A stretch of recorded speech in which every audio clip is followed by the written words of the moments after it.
Have you ever walked into a room full of people and felt your heart racing? That sudden tightness in your chest, the slight tremor in your hands, and the overwhelming urge to find the nearest exit? I remember standing at the entrance of my college reunion, watching everyone else chat effortlessly while I remained frozen at the threshold. Oliver Sanders, former class president and now successful entrepreneur, spotted me and waved. Instead of walking over confidently, I awkwardly raised my hand in a half-wave, half-salute gesture that made me cringe immediately. My mind went blank. What should I say? Do I mention our shared history or pretend I barely remember him? By the time I mustered the courage to approach him, he had already been pulled into another conversation. This moment typifies what millions experience daily: social anxiety paralyzing us precisely when we need to be our most authentic selves. What if I told you that transforming these awkward moments requires just 1 minute of your time? Not hour-long meditation sessions, expensive therapy, or complete personality overhauls. Just 60 seconds of intentional practice that can permanently rewire your social instincts. The truth is, social confidence is not an innate trait that some lucky few are born with. It is a learnable skill built through microhabits that anyone can master. The difference between the socially anxious person and the socially confident one often comes down to small, consistent behaviors practiced daily. These are not grand gestures or complex techniques, but simple 1-minute habits that, when implemented consistently, create profound shifts in how you show up socially. Today, we will explore these game-changing microhabits, techniques so simple you might be tempted to dismiss them, yet so powerful they can completely transform your social experience. These are the exact same practices used by naturally charismatic people who never seem fazed by social pressure. The best part? Each one takes just 1 minute to implement. But before we dive into these techniques, we need to understand what is really happening when social anxiety strikes. Why do some situations trigger intense anxiety while others feel completely natural? And more importantly, how can such brief interventions possibly override deeply ingrained social fears that may have been developing for decades? To understand why 1-minute habits can be so effective, we first need to grasp what is actually happening in your brain during moments of social anxiety. Contrary to popular belief, social anxiety is not simply about being shy or introverted. It is a specific response pattern in your nervous system that evolved for very good reasons. Emma Grayson, a neuropsychologist specializing in social cognition, explains it this way: social anxiety activates the same threat response pathways in your brain as physical danger. From an evolutionary perspective, social rejection could mean expulsion from your tribe, which historically was a death sentence. Your brain treats potential social judgment as a survival threat. This explains why logical reasoning often fails when we are in the grip of social anxiety. You can tell yourself repeatedly that nothing terrible will happen if you speak up in the meeting, yet your body responds as though you are facing a predator. Your prefrontal cortex, the rational thinking part of your brain, gets temporarily overridden by your amygdala, the ancient alarm system that triggers your fight-or-flight response. Understanding this mechanism reveals why traditional advice like, "just think positively," or "remember no one is judging you," rarely works in the moment. When your threat response system is activated, positive thinking alone cannot override the physiological cascade already in motion. You need interventions that speak directly to your nervous system first, allowing your rational brain to regain control. This is precisely where 1-minute habits become surprisingly powerful. These micro-interventions work because they target the body-brain connection, interrupting the anxiety cycle at its source rather than trying to think your way out of it. By engaging specific physiological triggers, you can reset your nervous system faster than your conscious mind can talk itself out of anxiety. Consider what happened to Oscar Sullivan, a software engineer who struggled with team presentations. Despite being technically brilliant, his anxiety would spike so severely before presentations that he would sometimes call in sick to avoid them. "I tried everything: meditation apps, visualization exercises, even beta blockers. Nothing worked consistently," he shared. Then Oscar discovered a simple 1-minute breathing technique, which we will explore shortly, that he could discreetly practice right before his turn to speak. "The first time I tried it, I noticed something remarkable. My mind was still racing with worried thoughts, but my body stopped sending panic signals.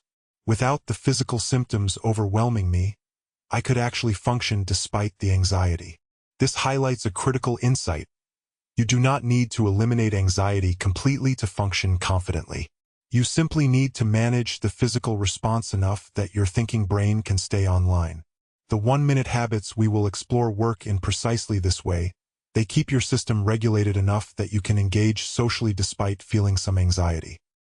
But there is another dimension that makes brief interventions particularly powerful for social anxiety: the role of attention.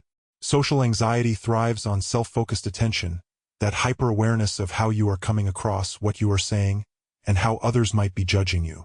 This self-monitoring creates a cognitive load that makes natural interaction nearly impossible. Dr. Thomas Reed, cognitive behavioral specialist, notes, "The socially anxious mind is essentially trying to do two jobs simultaneously: participate in the conversation and evaluate that participation in real time. It is like trying to drive a car while simultaneously watching yourself drive from outside the vehicle." This explains why socially anxious people often report feeling unnatural or performing, rather than simply being present in social situations. Their attention is split between the interaction and self-monitoring, creating precisely the awkwardness they fear. Here is where the magic of 1-minute habits reveals itself. Many of these practices work by redirecting attention outward, toward the other person or the environment, rather than inward toward your own perceived failings. This attentional shift alone can dramatically transform social experiences. But you might wonder, can habits that take just 60 seconds really create lasting change?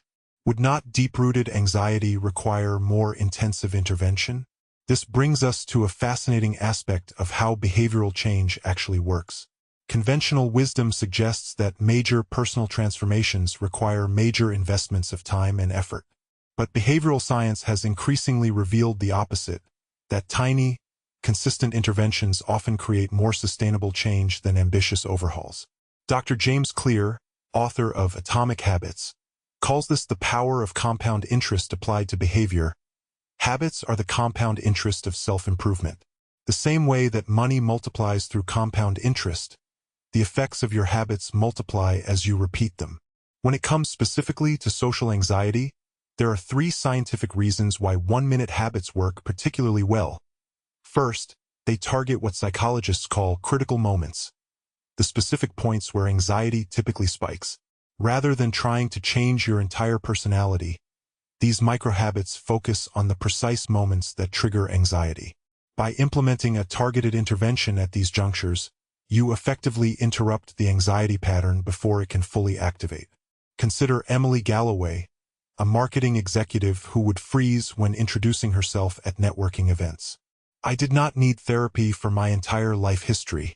I needed something that worked specifically in those first 30 seconds of meeting someone new," she explains.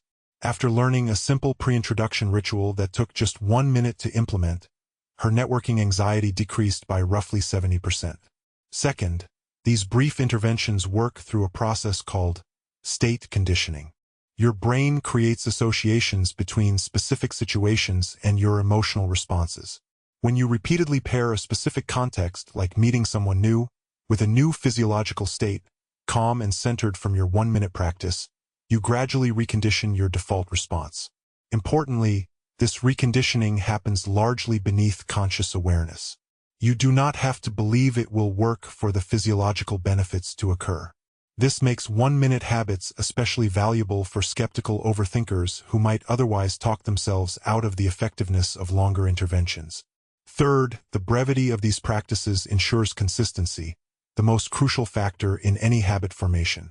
A 1-minute commitment faces far fewer obstacles to regular implementation than longer practices. You can find 1 minute before any social situation, no matter how busy your schedule. This consistent application creates the neural pathways that eventually make confident social behavior your default rather than something you have to consciously manufacture. Now that we understand why these brief interventions can create disproportionate results, let us explore the specific 1-minute habits that can transform your social confidence. These practices fall into 3 key categories: pre-social preparation, in-the-moment reset techniques, and post-interaction integration habits. Together, They form a comprehensive system for managing social anxiety at every stage of interaction. What you do in the minute before a social interaction often determines your experience more than anything else. These pre-social practices prime your nervous system and attentional focus for optimal engagement. One of the most effective pre-social practices is what psychologists call embodied cognition intervention, or what I simply call the power priming ritual. This 1-minute practice leverages the bidirectional relationship between your body posture and your psychological state. Here is how to implement it. 1. Find a private space, restroom, empty office, even your car, before entering the social situation. 2. Stand with your feet shoulder-width apart, shoulders back, chest open. 3. Raise your arms into a victory position for 20 seconds, breathing deeply. 4. Lower your arms, but maintain the open posture. 5. Speak aloud one sentence that affirms your social intention. I am here to connect, not to impress, or I am curious about the people I will meet. 6. Take 3 more deep breaths, visualizing yourself engaged in comfortable conversation. This practice works through multiple mechanisms. The expansive posture triggers a hormonal shift, temporarily increasing testosterone, the confidence hormone, and decreasing cortisol, the stress hormone. The verbalization activates your prefrontal cortex, setting a clear intention that can guide your behavior even when anxiety arises. And the breathing component regulates your autonomic nervous system, creating physiological calm. Oliver Sutton, a pharmaceutical sales representative who regularly had to engage with intimidating medical professionals, adopted this ritual before entering hospitals. It felt silly at first, he admits, but the difference was undeniable. I went from feeling like an imposter to actually looking forward to these interactions. The key to making this ritual effective lies in the consistency of implementation. Do not reserve it only for high-pressure situations. Practice it before everyday social encounters as well. This builds the neural pathway connecting the ritual to social ease, making the effect stronger each time you use it. Another powerful pre-social practice addresses the attentional problems that fuel anxiety. The Social Focus Finder takes just 1 minute and helps transition your attention from internal worries to external engagement. Here is the practice. 1.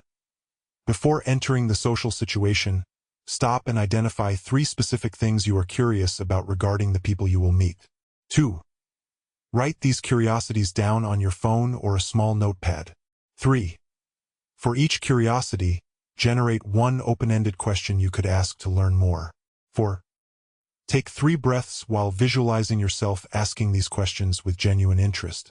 This practice works by preloading your attentional system with outward focus rather than inward scrutiny. By priming specific curiosities, you give your mind something to attend to besides your own performance anxiety. The physical act of writing these down activates your implementation intentions, specific plans for how you will behave in the upcoming situation. Eliza Goldstein, a university professor who struggled with departmental gatherings despite being comfortable in the classroom, found this practice transformative. Having those preloaded questions meant I never faced that terrible moment of not knowing what to say next. More importantly, I was genuinely listening to answers rather than worrying about how I was coming across. What makes this practice particularly effective is that it aligns with your authentic interests. These are not pick-up lines or generic conversation starters. They are genuine curiosities that energize you and make your attention naturally flow outward rather than inward. Our third pre-social practice addresses one of the core fears driving social anxiety, the fear of rejection or negative evaluation. The rejection rehearsal takes exactly 1 minute and creates psychological antibodies against rejection anxiety. Here is how it works. 1. Before the social situation, take 20 seconds to imagine the worst realistic social outcome that might occur. Not catastrophic fantasies, but genuinely possible awkward moments or mild rejections. 2. For the next 20 seconds, visualize yourself responding to this rejection with calm acceptance, perhaps even with humor. 3. Spend the final 20 seconds reminding yourself of past social successes and connections. This practice leverages a psychological principle called emotional inoculation, exposing yourself to small doses of a feared outcome to build resilience. By briefly imagining rejection and visualizing a poised response, you reduce the threat value of potential social missteps.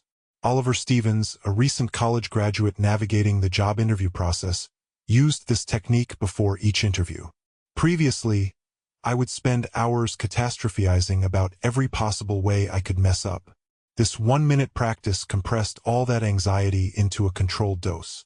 I would imagine fumbling a question, visualize recovering gracefully, then remind myself of interviews where I had connected well.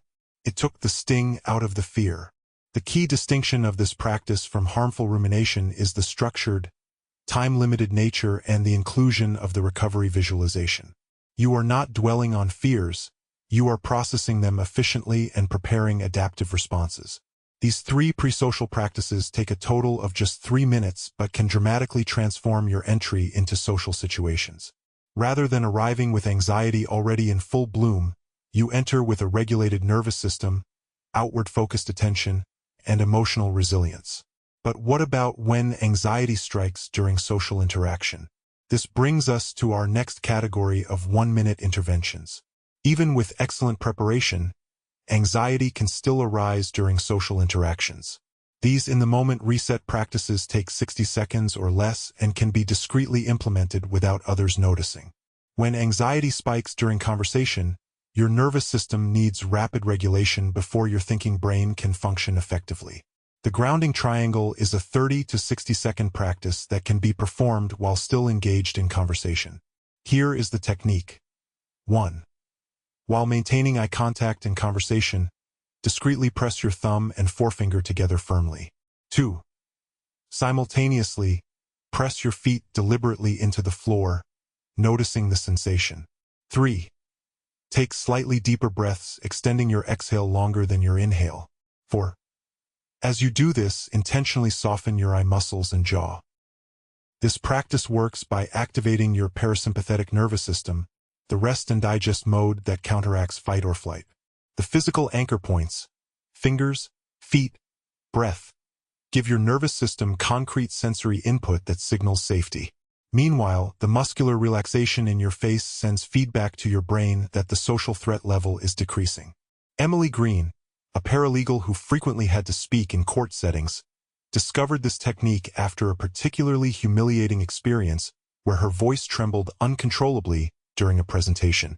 The beauty of the grounding triangle is that nobody knows you are doing it. I can be mid-sentence with a judge asking me a question, implement this technique, and feel my system calm down within seconds.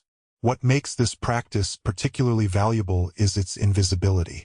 Unlike having to excuse yourself for a breathing break, the grounding triangle can be implemented in the midst of ongoing interaction, preventing anxiety from escalating to the point where you need to escape the situation. When anxiety has a strong cognitive component, racing thoughts about how you are being perceived, the Curiosity Redirect offers a powerful 1-minute intervention that shifts your attentional focus. Here is how it works. 1. Notice when your thoughts have turned inward toward self-evaluation. 2. Choose one specific thing about the person you are talking with that you are genuinely curious about. 3. Ask them a question about this area of curiosity. 4. As they respond, challenge yourself to notice 3 specific details about what they are sharing. This practice works by exploiting a limitation of your attentional system. You cannot simultaneously focus intensely outward and inward. By deliberately engaging your curiosity and directing attention to specific details of the other person, you create an attentional shift that interrupts the self-focus feeding your anxiety. Owen Stevens, a software developer who struggled with client meetings, describes how this technique changed his experience. My mind would start spinning with thoughts like, they think I am incompetent, or I sound confused. Now, the moment I notice that happening, I ask my client something I am genuinely interested in about their business challenges. Not only does it stop my anxious spiral, but I actually get valuable information that helps me serve them better. The effectiveness of the Curiosity Redirect comes from its authenticity.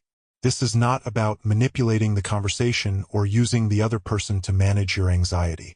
It is about reconnecting with genuine interest, which is precisely what anxiety disconnects you from. Sometimes social anxiety stems from feeling inauthentic or putting on a performative front. The microdisclosure technique is a 1-minute practice that creates authentic connection through strategic vulnerability. Here is the practice. 1. When conversation feels stalled or superficial, share one small, appropriate personal truth. 2. Keep it brief, 15 to 20 seconds, and slightly more vulnerable than the current conversation depth. 3. Frame it in a way that invites but does not demand reciprocation. 4. Return to questions and curiosity afterward. Examples might include briefly mentioning a challenge you are working through, a hobby you are passionate about, or an observation about your current emotional state. The key is authenticity without oversharing. This practice works through what psychologists call the vulnerability loop, the pattern of gradually escalating disclosure that builds trust and connection. By making a calibrated disclosure, you signal that deeper connection is welcome while giving the other person permission to be more authentic as well. Elizabeth Gardner, a marketing director who felt perpetually on the outside of her team's social circle, found this technique transformative for workplace relationships. I realized I was keeping conversations strictly professional because I was afraid of rejection. When I started occasionally mentioning my weekend hiking adventures or my frustration with a project challenge, conversations naturally became more engaging. People responded with their own disclosures, and suddenly work relationships felt human. The effectiveness of this practice depends on calibration. Disclosures should be slightly deeper than the current conversation but appropriate to the relationship and context. A good rule is to go about 10% more vulnerable than the current conversation depth, which creates movement toward connection without triggering discomfort. These 3 in-the-moment practices give you tools to handle anxiety as it arises during social interactions. Rather than being at the mercy of your nervous system's alarm signals, you have specific, brief interventions that can reset your social experience in real time. But what about after the interaction? This brings us to our final category of 1-minute habits. How you process social experiences after they occur profoundly shapes your future anxiety levels. These 1-minute post-interaction practices help you integrate experiences in ways that build confidence rather than reinforce anxiety. The anxious mind has a remarkable ability to minimize or completely overlook social successes while magnifying perceived failures. The Success Spotlight is a 1-minute practice that counters this negativity bias. Here is how it works. 1. Within an hour after a social interaction, take 60 seconds to identify 3 specific positive moments from the interaction. 2. These can be moments you felt connected, said something meaningful, listened well, or simply stayed present despite anxiety. 3. For each positive moment, briefly note what specific action or choice on your part contributed to that success. 4. Write these down in a dedicated social wins journal or note on your phone. This practice works by counteracting your brain's negativity bias, the tendency to give greater weight and attention to negative experiences than positive ones. By deliberately spotlighting successes, you create a more balanced and accurate assessment of your social performance. Olivia Simmons, a graduate student who struggled with academic networking, implemented this practice after conference interactions. Before, I would obsess over every awkward pause or imperfect comment. Now I make sure to record the good moments first. It is not about toxic positivity. I still work on improving, but I have a growing record of evidence that I can connect successfully. The power of this practice comes from its specificity. Vague affirmations like, "I did well," have limited impact on your confidence. But concrete examples like, when Professor Johnson mentioned research challenges, I asked a thoughtful follow-up question that led to a valuable conversation, provide specific evidence that contradicts your anxious self-concept. While spotlighting successes is important, learning from challenging moments is equally valuable.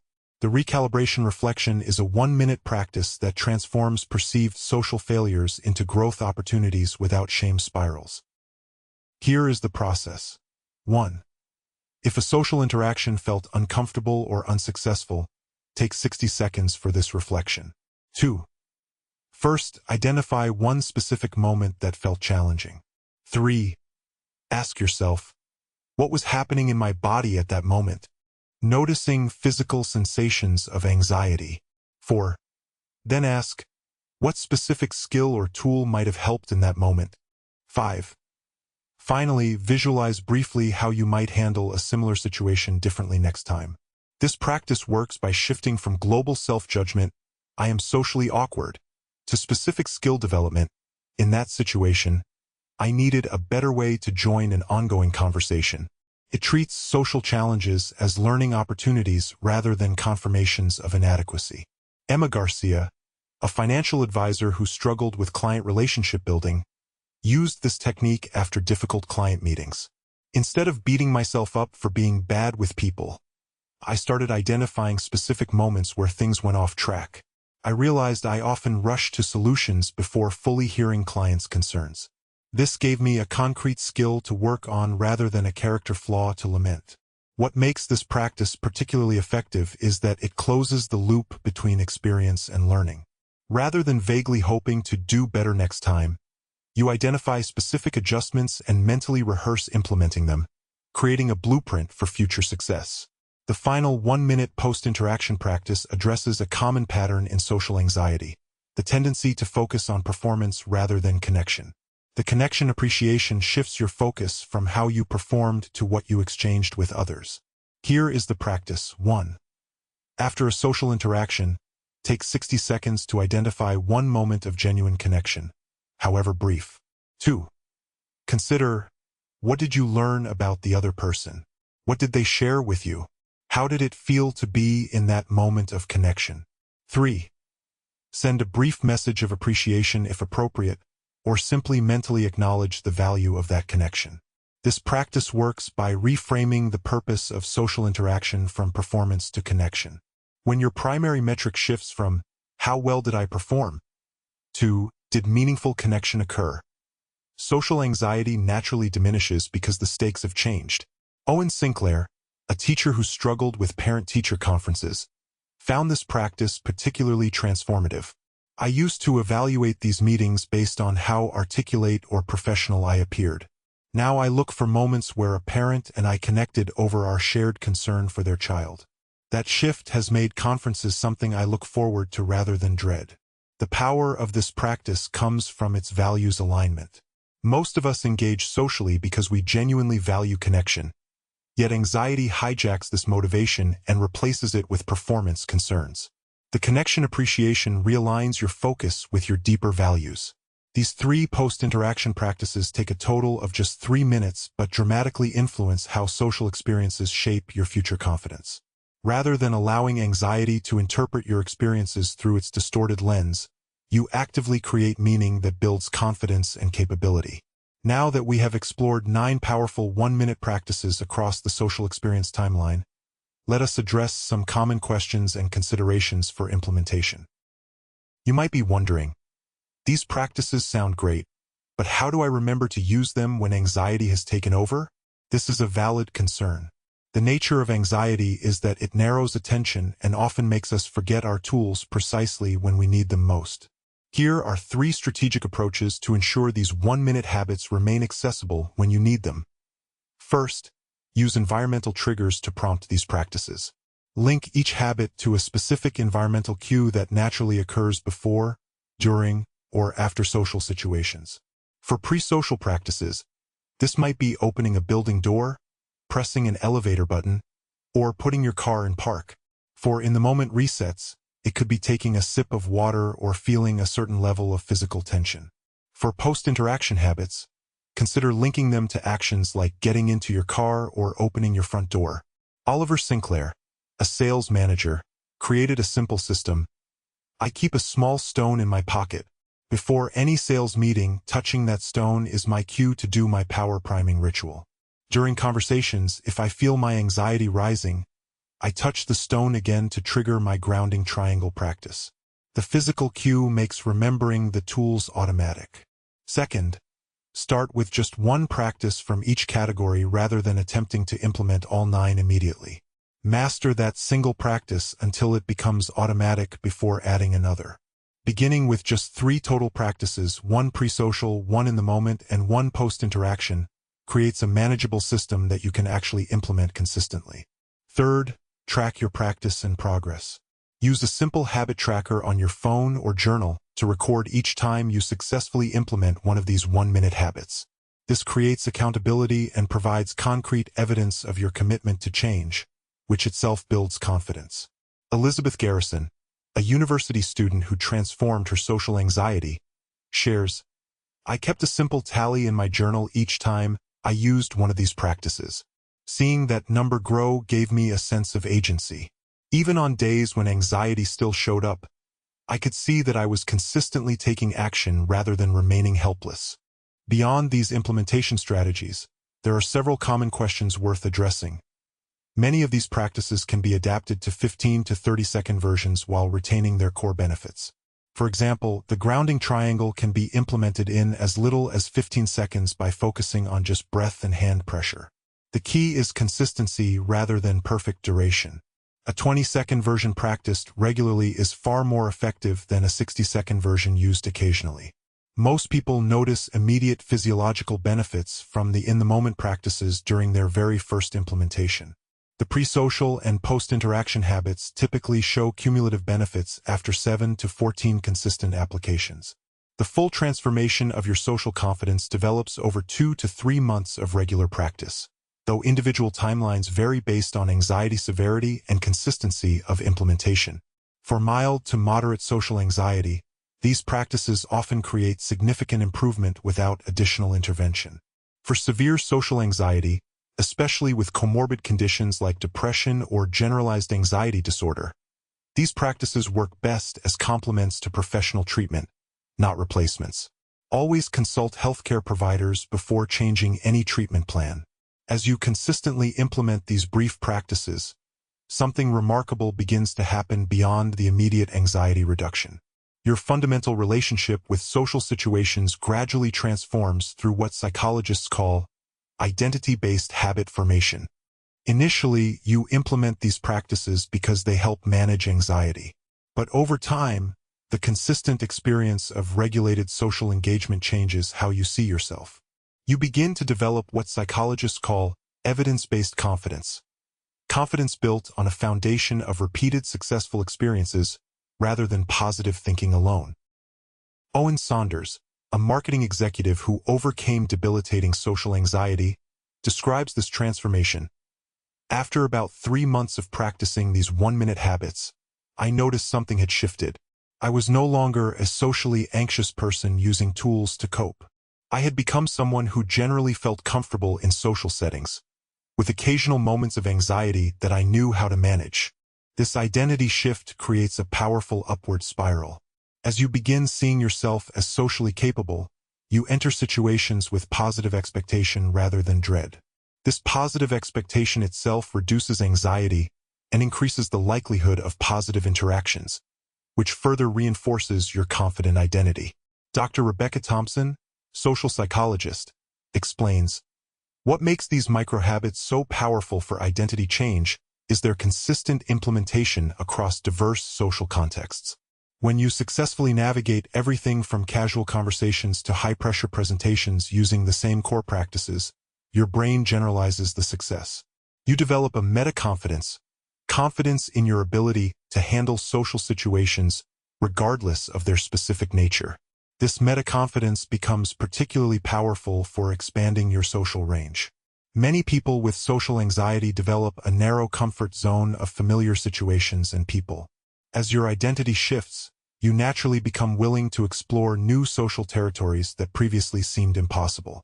Elizabeth Galloway, who transformed from avoiding most social gatherings to becoming a community organizer, shares, 6 months after starting these practices, I found myself volunteering to lead a community project that involved coordinating dozens of people.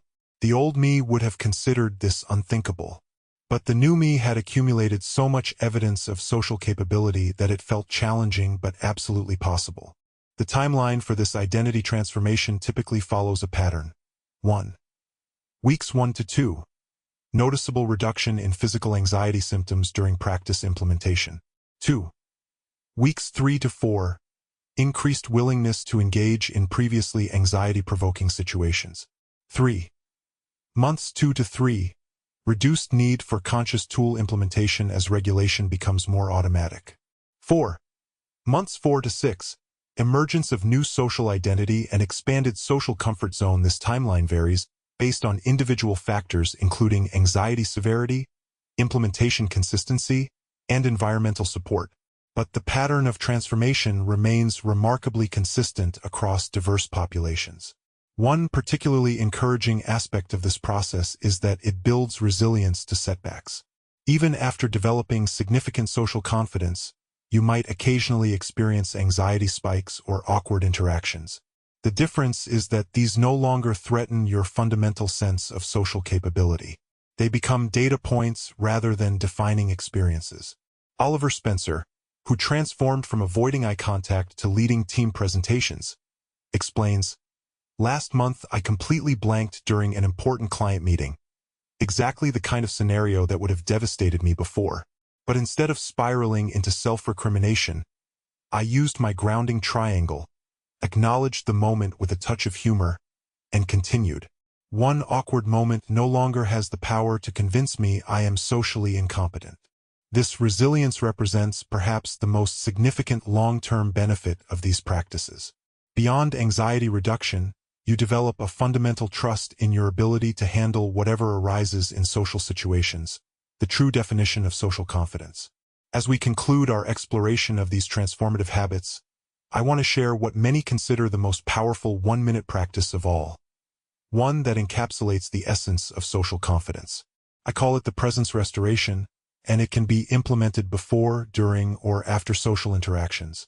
Here is the practice. 1. Wherever you are, take a deep breath and ask yourself, what is actually happening right now? 2. Notice 3 specific sensory details in your immediate environment. 3. Gently acknowledge that most of your anxiety exists in anticipation or replay, not in this actual moment. 4. Say to yourself, right now, in this moment, I am okay. I can handle what is actually happening. 5. Return your attention to the present interaction with fresh engagement. This practice works by pulling you out of the anxiety narrative and into the actual present moment. Social anxiety thrives on stories about what might happen or what just happened. By anchoring yourself firmly in the present reality, you often discover that this moment itself is manageable, even if uncomfortable. Emma Green, a formerly socially anxious teacher now known for her engaging presentation style, considers this her essential practice. I use the presence restoration dozens of times daily, before walking into the classroom, during moments when student questions make me uncertain, and after teaching sessions. It has become my social superpower. No matter how complex the situation, returning to the actual present moment makes it navigable. The beauty of this practice lies in its universal applicability. Unlike techniques tailored to specific anxiety triggers, the presence restoration addresses the fundamental mechanism underlying all social anxiety, the disconnect from present reality into anxious narrative. As you integrate these one-minute habits into your daily life, remember that transformation happens through consistent small actions, not occasional heroic efforts. Each 60-second practice represents a vote for the socially confident person you are becoming. Over time, these votes create an electoral landslide that changes your fundamental social identity. The journey from social anxiety to social confidence is not about becoming someone you are not. It is about clearing away the interference that prevents you from being who you truly are in social contexts. These one-minute habits simply remove the static, allowing your authentic self to connect clearly with others. The next time you feel that familiar tightening in your chest before a social gathering, remember, you are just 1 minute away from a completely different experience. Not because you have denied your anxiety, but because you have given yourself the specific tools to navigate it skillfully. And in that navigation lies the freedom to connect authentically with others, the ultimate reward of social confidence. Social confidence is not about perfect performance, but about present connection. With these one-minute habits, you have everything you need to transform anxiety into authentic engagement, 1 minute at a time.